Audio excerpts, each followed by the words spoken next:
At my brother Christopher's wedding, the coordinator didn't even look up when I reached the front of the line. She was checking names off a list, her hands moving with the brisk efficiency of someone who just wanted to get through the count. Ahead of me, guests were being handed thick velvet-lined gold bands. They looked expensive, the kind of accessory that signaled you belonged in the VIP section of a nightclub, not a wedding reception. I watched my aunt and uncle put theirs on, smiling as they were ushered toward the main ballroom where the champagne tower was already flowing. When I stepped up, I smiled, ready to give my name. But the coordinator paused. She frowned at her clipboard, flipping a page back and forth. Then, without a word, she reached under the table and pulled out a different box. It wasn't velvet. It was cardboard. She handed me a thin, neon yellow plastic wristband.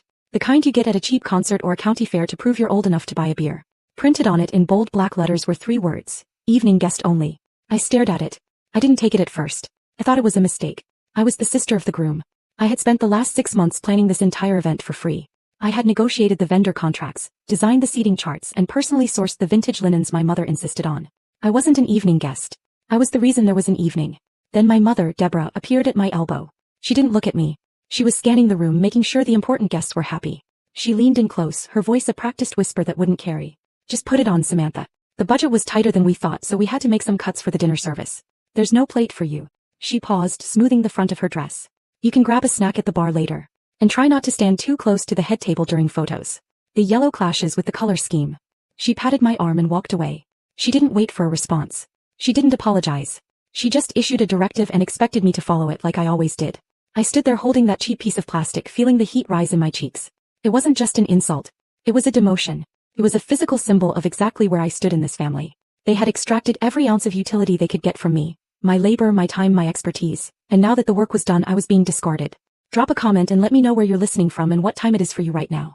I'd love to know who's part of our community. I didn't put the wristband on. I couldn't. It felt radioactive.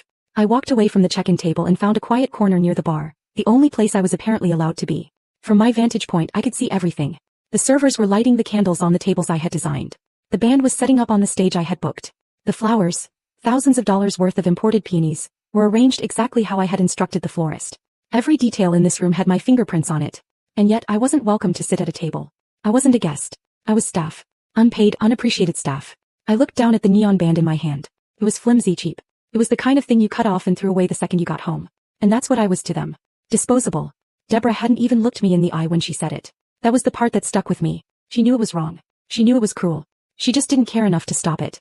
She cared more about the optics of the yellow band clashing with her photos than she did about her own daughter going hungry at her son's wedding. My gaze drifted to the gift table near the entrance. It was piled high with beautifully wrapped boxes and envelopes. In the center sat the wishing well, a heavy locked glass box for cards that I had specially ordered because my mother was paranoid about theft.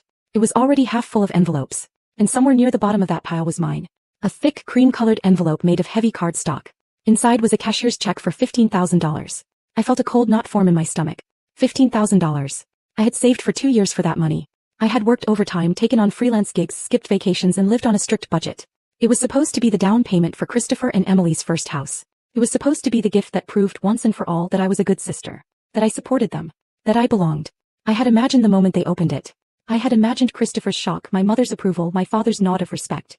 I had imagined buying my way into their gratitude. But looking at that yellow wristband, the fantasy dissolved. They didn't want my support. They wanted my submission. They wanted my money, sure, but they didn't want me. They were happy to take the check, but they wouldn't even give me a plate of chicken in return. The realization hit me with the force of a physical blow. I wasn't just being excluded. I was being used. And I had let them do it. I had handed them the tools to dismantle my self-respect, and then I had thanked them for the privilege. But not tonight. I reached into my purse and felt the cool metal of a key. The spare key to the wishing well. I was the planner. I was the only one besides my mother who had a copy. I looked around. The guests were moving toward the patio for cocktail hour. The foyer was empty. The coordinator was busy arguing with a waiter about tray placement. I didn't rush. I didn't look guilty. I walked calmly over to the gift table, acting like I was just adjusting a decoration. I slid the key into the lock. It clicked silently. I lifted the lid just enough to slide my hand in. My heart was hammering against my ribs, but my hands were steady. I knew exactly what I was looking for. My envelope was distinct, oversized, sealed with a custom wax stamp I had made myself. I sifted through the pile, pushing aside generic cards and thin envelopes. There it was. I pulled it out. It felt heavy in my hand. Heavier than paper should be. It felt like 2 years of my life. It felt like every weekend I had worked instead of resting. It felt like every time I had said no to my friends so I could say yes to my family. I held it for a second, just looking at my name written in calligraphy on the front. To Christopher and Emily. Then I did something I never thought I would do. I took the neon yellow wristband, the symbol of my demotion by worthlessness in their eyes, and I slid it into the pocket of my dress. Oh wait, that wasn't enough. I ripped the envelope open. I took out the check. I folded it and put it in my clutch. Then I took the yellow wristband and dropped it inside my empty envelope. I resealed it as best I could, pressing the wax back down. I dropped the envelope back into the box. It landed with a soft thud. A Trojan horse. A message. I locked the box. I put the key back in my purse. And then I turned around and walked out the side door into the cool night air. I didn't say goodbye to anyone. I didn't make a scene. I just vanished. The drive home was quiet. My car hummed along the highway, the city lights blurring past me. The check sat on the passenger seat next to me, glowing faintly under the streetlights. $15,000. I thought about what that money meant. It wasn't just currency.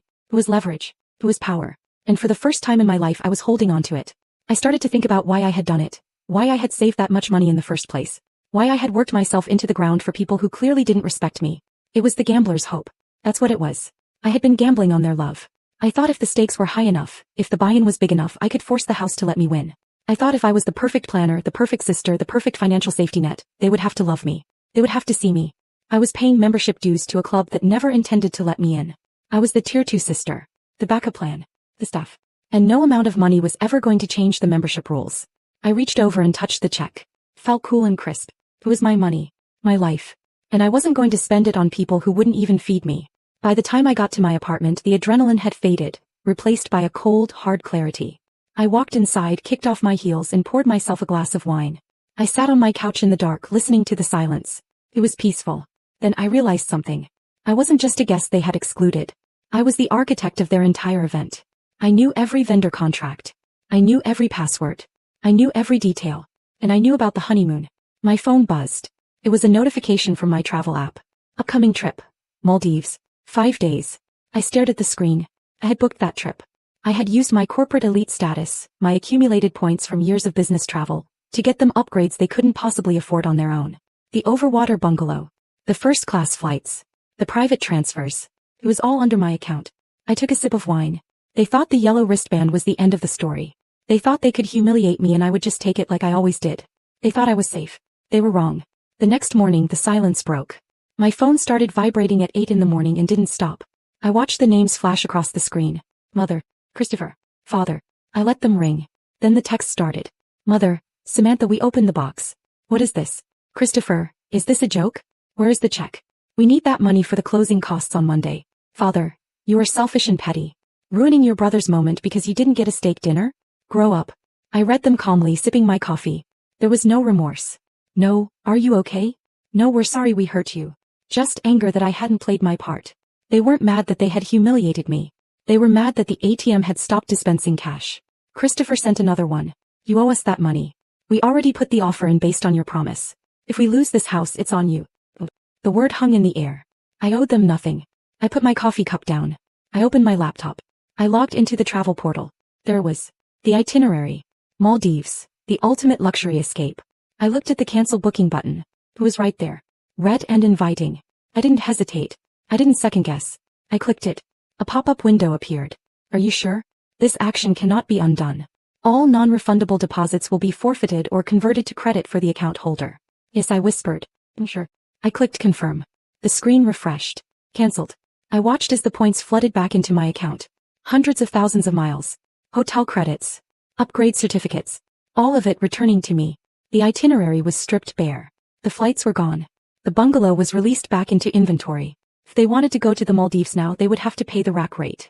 And without my check, they couldn't even afford the flight to the airport. I closed my laptop. 5 minutes later, my phone rang again. It was my father. He left a voicemail. I listened to it on speaker. His voice was shaking with rage. You little thief. You stole their honeymoon. I'm going to sue you. I'm going to call the police. You fix this right now, Samantha, or you are dead to this family. Dead to the family. I laughed. It was a dry, humorless sound. I was already dead to them. I was a ghost they only summoned when they needed something moved or paid for. Then a different notification popped up. A text message. But not from my family. It was from Emily, the bride. I stared at her name. We weren't close.